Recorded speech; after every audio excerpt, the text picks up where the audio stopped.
There is a secret hidden in the mountain villages.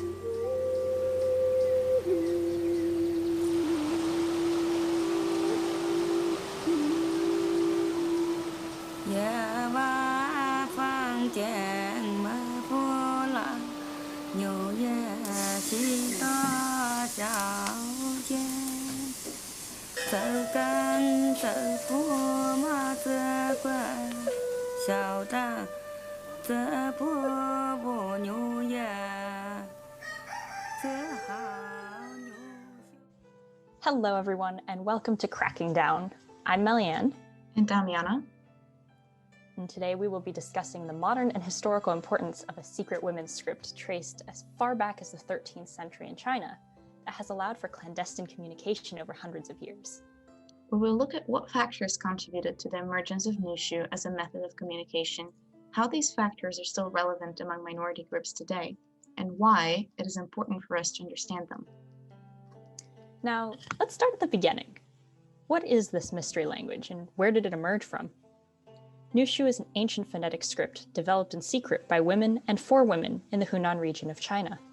Designed as a phonetic script after the Hunan provincial dialect, it was written and used differently than traditional Chinese. The characters were partially derived from Chinese characters, but were more elongated and artful, and Nushu itself was primarily written, embroidered, and sung rather than spoken. The script emerged at a time in China when women were kept illiterate. They were physically restricted by the practice of foot binding and socially restricted by gender-based segregation. During the time of Imperial China, family was considered to be the foundation of the country, which led to women being valued only for their ability to birth and raise children. To ensure that that was their only role in society, women were banned from getting an education. In addition, women followed a lifelong practice of tightly wrapping their feet to make them as small as possible, which prevented them from walking and led to them being segregated in their own houses. Disadvantaged both physically and socially, at a time where female society was separate from male society, women found a way to make themselves literate and create a community and an outlet for expressing and sharing their experiences. Some common topics written in Nushu included advice from mothers for their daughters, narrative stories, personal experiences, and so much more.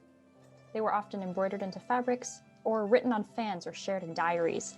Mothers taught the language to their daughters and passed on their diaries to them with poems and messages written there in Nushu.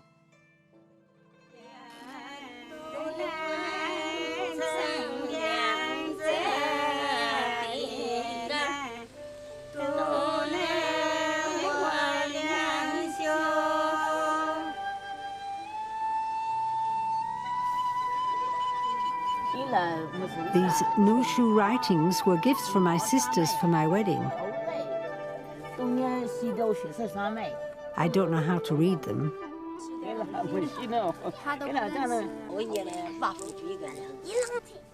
This was my mother's book. You see, there are Nushu writings in it. I don't know what the writing says. My mother gave it to me as a marriage gift for the third day homecoming ceremony after the wedding.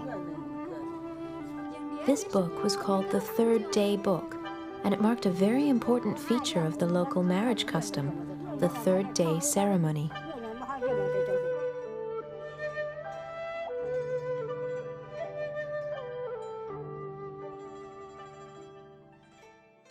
In this interview, one of the local women in the Hunan Province of China recalls the significance of the script and shares a book with writings passed down from her mother.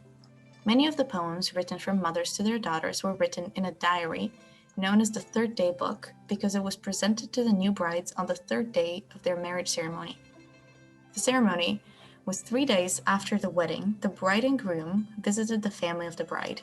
She was no longer considered a part of the family as she had now joined the household of her husband, but she was welcomed as a guest. The physical limitations of the women at the time and the social order where women belonged to their husband's house separated mothers and daughters and prevented their relationship. Passing on a personal diary could have been a final way for mothers to give their daughters some guidance and to say goodbye, as they also encouraged them to continue using the diary and the script, passing it on to the next generation. Here's one such poem, originally written in Nushu, which says, "Daughter, please listen to your mother's advice. The first thing about being a woman is chastity. Show filial piety to your parents. Maintain good relationships with your siblings. You will be another's daughter-in-law. It won't be like when you were in your own house. Don't snooze. Get up early when the sun comes out. Don't stay up late wasting the light from the lamps. Respect your elders. Love your children and keep your family happy. Listen to your husband on every matter. Daughter, please bear in mind what your mother taught you. Never forget your mother's instruction. This poem reflects not only the cultural expectations for women, but also the way men view women and the way that women viewed themselves. Generally speaking, parental love and affection were not and are not explicitly shown within Chinese culture. This poem, written in a text only mothers and daughters could know, is a way of expressing affection in a socially acceptable manner. The contents of the poem tell another story. They reflect the heavy control of men over women and the almost unrealistic expectations that society holds for the female sex. The poem demonstrates that in order for a woman to be useful or even just ignored, she must please everyone around her and maintain good relationships. She is told to be awake before all others in order to provide comfort and relaxation to her family when they wake, and she must not take up space for herself by using too much light at night.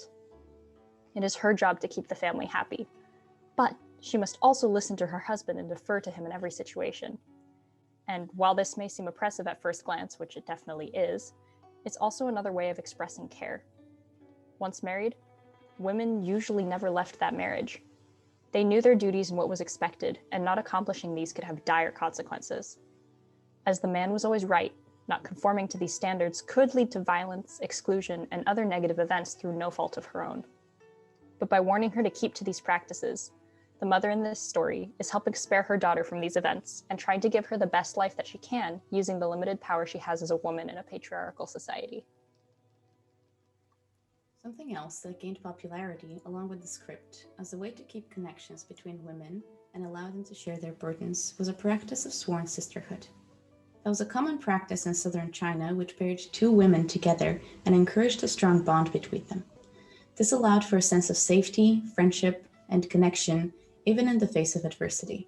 Nushu helped trade tips and tricks for being a good wife and respecting your husband, but also provided a way for women to cope and express themselves in a society that dictated that they were nothing more than a homemaker.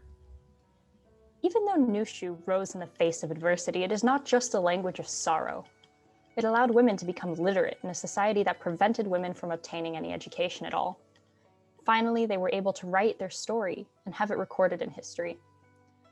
Through these writings, women were allowed to express their feelings, things that they had previously hidden away since they couldn't share with their husbands and sons and had no contact with their mothers or daughters, especially distance from their friends. Many men were aware of the existence of this language, but they did not take it seriously. What use was it to them? They had a system and the rights to use it. What could women possibly have to say? Nushu is not a story of clandestine whispers. It is a story of empowerment and women fighting through the restrictions imposed on them by the men around them. When we think about the emergence of Nushu, it is significant to look at it as a writing system. Women didn't just come up with any secret communication tool, but they built a writing system. Writing implies continuity, passing on something and leaving something behind. As much as Nushu was a secret language, it also served to create a lasting connection between women. That community women built also generated what today we could call a safe space. A place to talk about sorrows and emotions, traumas, aspirations, desires, and anything else women felt strongly about but would not be allowed to share otherwise. At a time when women lived in severely oppressive conditions and the concept of emotional and mental health was non-existent, Nushu provided an outlet for extreme psychological importance. In my generation, girls used Nushu to talk about their sadness and pain, so that men wouldn't know what they were talking about. He Jingguan, a fluent Nushu speaker, shared these words in an interview about her poetry. After losing her parents, and a few months later her son in a tragic car accident, He took to mastering the Nushu writing as a desperate attempt to express her trauma. She shared that after spending months struggling in silence and being unable to put into words what she was feeling, she decided to turn to the script that her ancestor has used for centuries. Internalizing emotional trauma and suppressing feelings can not only cause mental stress, but could also have serious physical repercussions on the human brain and body. Psychological research shows that expressing trauma, and writing in particular, can be very beneficial for the psychological well-being. When their husbands and their children were not willing to listen to them, and they were forced away from their family and friends, many women turned to Nushu writing as an outlet for their feelings. I tell my sorrows to the folded paper fan. First my anger, now my parents are gone. Second, my rage over my unfortunate fate.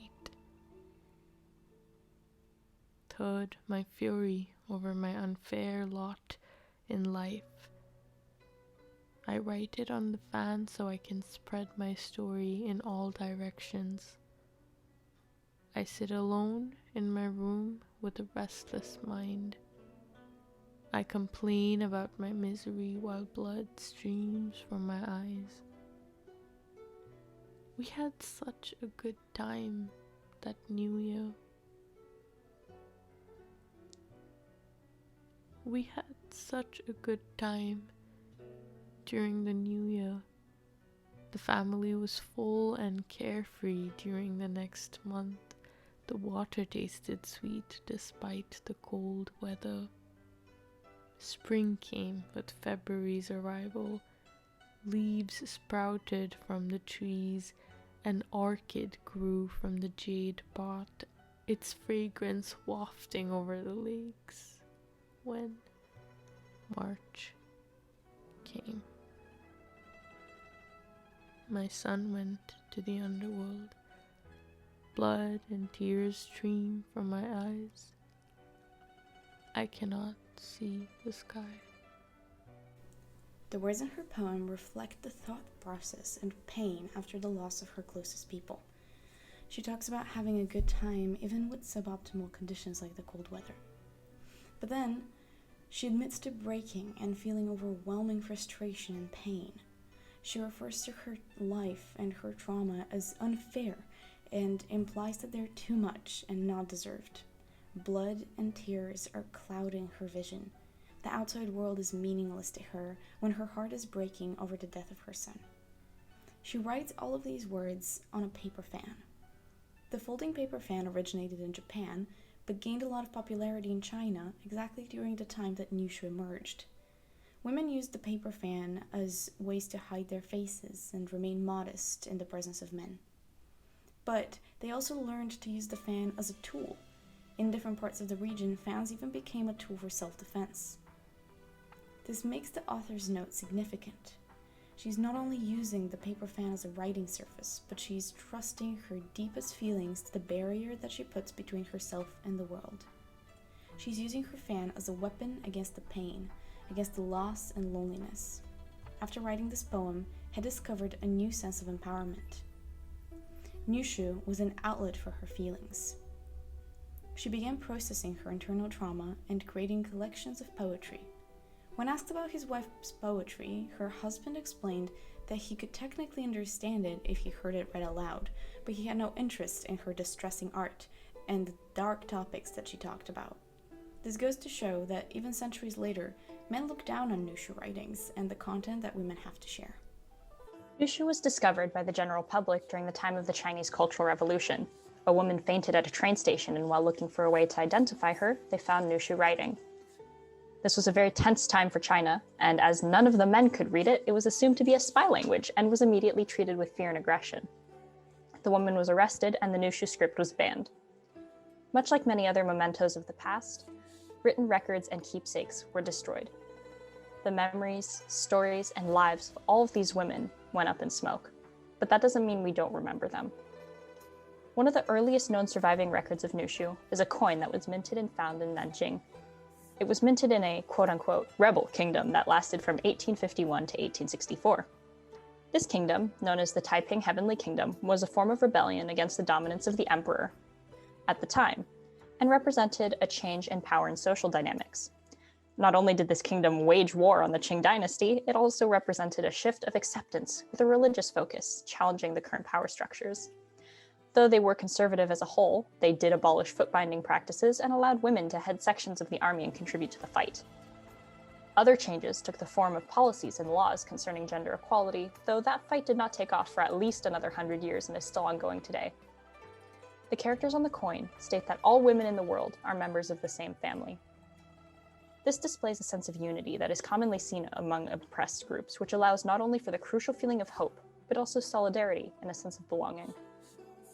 A coin is not like a fan or a diary, in the sense that it is meant to be shared and traded and spread. While poems often expressed intimate inner thoughts, this coin is a rebellion from the women in a highly patriarchal and oppressive society. Not only was money seen as something in the man's domain, but it also went against the idea of hiding women away, just using them to maintain the house and bear heirs. This coin is women taking up space and refusing to stay in the shadows. It's a strong symbol of an early feminist movement, and even better is that it was in Nushu, meaning that a woman was involved in the creation of the coin design itself, and that it was serving to spread a message to other women in a more efficient manner than any other way.